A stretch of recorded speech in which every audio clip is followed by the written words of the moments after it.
Okay, so we're talking about peak experience, and in yesterday's we had some of the suggested questions were what is up, and if you were like I'm not sure, then we're going to cover that. Well, we'll cover it for the next few days. So it's not just peak experience, it's unconditional peak experience. So what does it mean by unconditional, and what is peak experience? So what is it, and what do we mean by unconditional and peak? What is peak? And then describing it in different contexts helps us understand what it is, and then we'll take the contexts away to say we don't need the contexts for up. Up is independent or unconditional, independent of the contexts.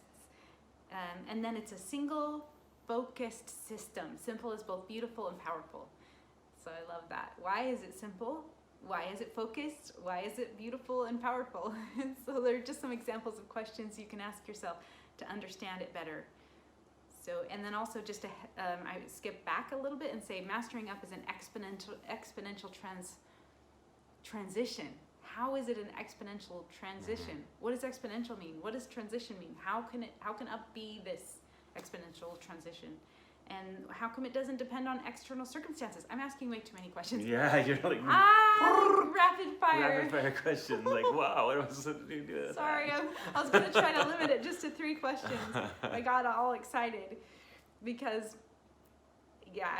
And then I want to ask another one. Why is it dynamic? And dynamic is super powerful. I just had a breakthrough about how it's dynamic yesterday.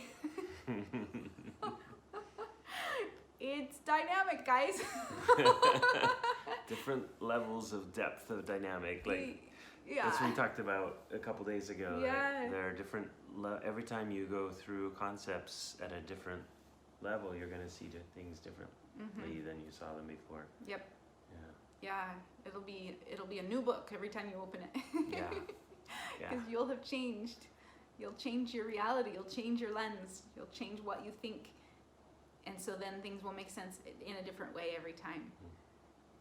So then I pretty much ask my questions, and then it's, yeah, there we go. No.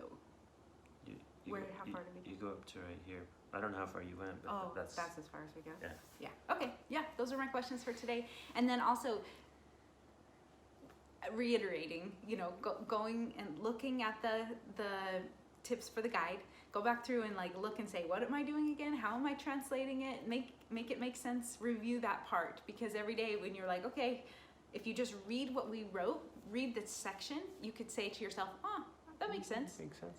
But it won't stick, and it won't launch you onto the future concepts and making it all make sense together unless you sit there and think, how does it make sense? What do I understand? What don't I understand? What is a story or analogy I could use? Do I have any experience with this? Is there a concept that I've heard of that's like this? There's so many concepts that are similar. So then look, okay, how is it similar? How is it different? And Stacy's process is to ask a lot of questions. You got that today? Yeah, some people don't, they're turned off by that. Yeah, some people, if I have a question, I like to follow the question to get an answer before I move to the next question. She likes to stir up as many questions and just kind of open it all up. It's like pouring everything out on the table, and then it's kind of a mess.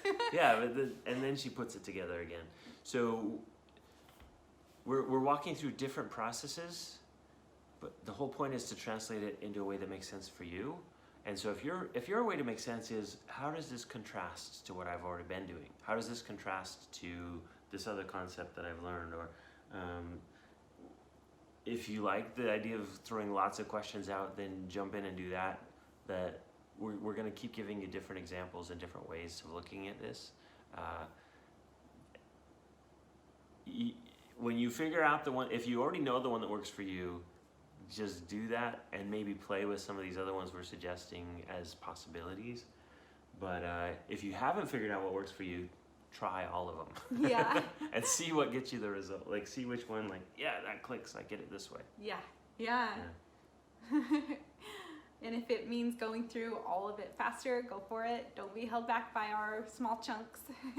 And sometimes when you have things small, then you forget what you covered earlier, and so that is a drawback for us of doing it slow like this. And we actually hesitated to do it slow because we were thinking we want it to go faster, because then you still remember what we talked about yesterday and 2 days ago, which was 2 concepts ago. But instead, we're doing it piece by piece slowly. So make sure there's a lot of review going on, that you kind of review what we've already done and jump ahead. Your book. Yeah, not our videos, your book. Yeah. Make it make sense to you. But now you can see why we did an overview where you just kind of got a whole. So now when you go to translate things, you have kind of a quick overview of the whole process for each thing you translate. Yes.